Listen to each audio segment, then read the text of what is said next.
Assalamualaikum warahmatullahi wabarakatuh. Perkenalkan, nama saya Ranti Damayanti dengan NIM 87203181531.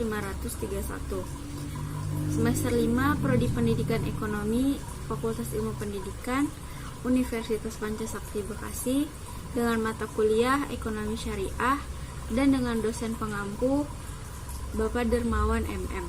Di sini saya akan sedikit menjelaskan tentang sejarah ekonomi Islam di zaman Rasulullah, ekonomi Islam menurut pandangan sendiri, dan peran negara dalam ekonomi Islam. Langsung saja ke topik yang pertama, yaitu sejarah ekonomi Islam di zaman Rasulullah. Perekonomian Islam di zaman Rasulullah berawal dari diangkatnya Nabi Muhammad sebagai utusan Allah pada usianya yang ke-40. Rasulullah mengeluarkan berbagai kebijakan yang selanjutnya diikuti dan diteruskan oleh pengganti-penggantinya, yaitu Khulafaur Rasyidin. Pemikiran ekonomi Islam didasarkan atas Al-Quran dan Al-Hadis. Adapun tahap-tahapnya sebagai berikut. Masa pra-Islam telah mengenal uang sebagai alat pembayaran yang sah, yaitu mata uang dinar atau emas dan dirham atau perak yang merupakan mata uang Romawi dan Persia. Nabi Muhammad SAW menjabat sebagai kepala negara Madinah, kemudian merubah sistem ekonomi dan keuangan negara sesuai dengan ketentuan Al-Quran.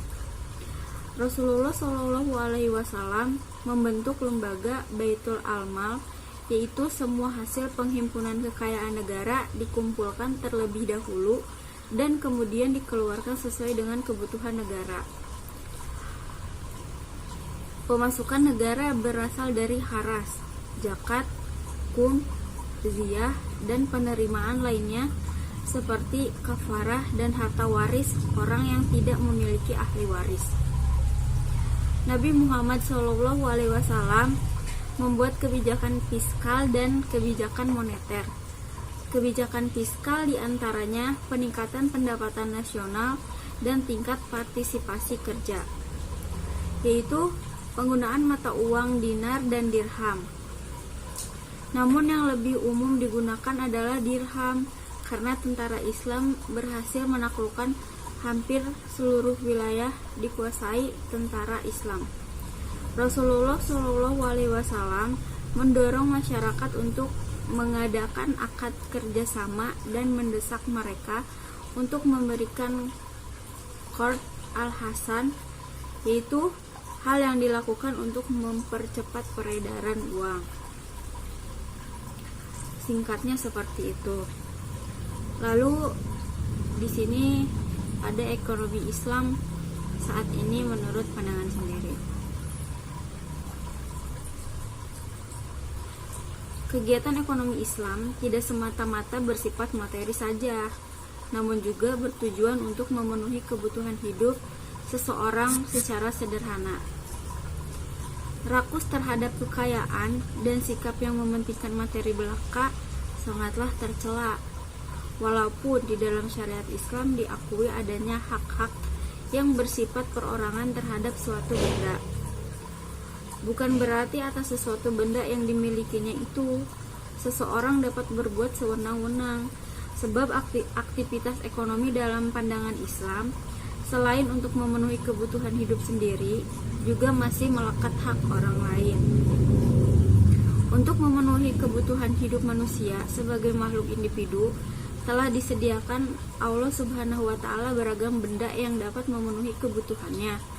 Dalam rangka pemenuhan kebutuhan yang beragam tersebut, tidak mungkin dapat diproduksi sendiri oleh individu yang bersangkutan.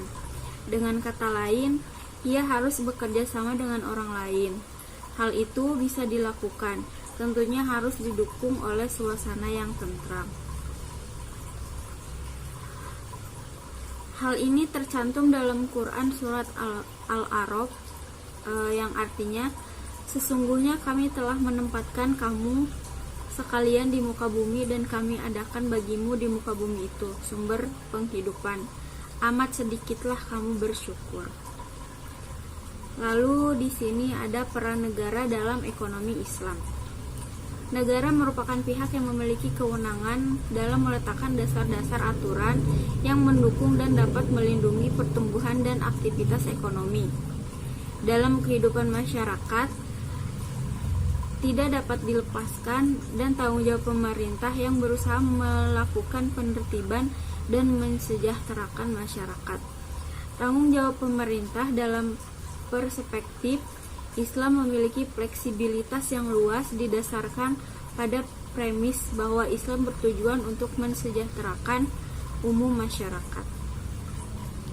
Di antara tugas-tugas penting pemerintah dalam perekonomian adalah mengawasi faktor utama penggerak perekonomian, menghentikan muamalah yang diharamkan, dan mematok harga kalau dibutuhkan. Pengawasan dan intervensi yang dilakukan oleh pemerintah tersebut dapat melalui beberapa hal, di antaranya adalah regulasi yang melarang jual beli barang yang diharamkan, regulasi yang melarang semua bentuk dan jenis manipulasi dalam semua aktivitas ekonomi. Contohnya, negara berfungsi mendidik dan membina masyarakat. Dalam fungsi ini, yang menjadi ruang lingkup kerja negara adalah menyediakan fasilitas infrastruktur, regulasi, institusi sumber daya manusia, pengetahuan sekaligus kualitasnya, sehingga keilmuan yang luas dan mendalam serta menyeluruh atau syamil mutakalimin tersebut berkolerasi positif pada pelestarian dan meningkatkan keimanan yang telah dimunculkan oleh poin pertama dari fungsi negara ini. Sekian penjelasan dari saya, mohon maaf apabila banyak kesalahan. Wabillahi taufiq wal hidayah. Wassalamualaikum warahmatullahi wabarakatuh.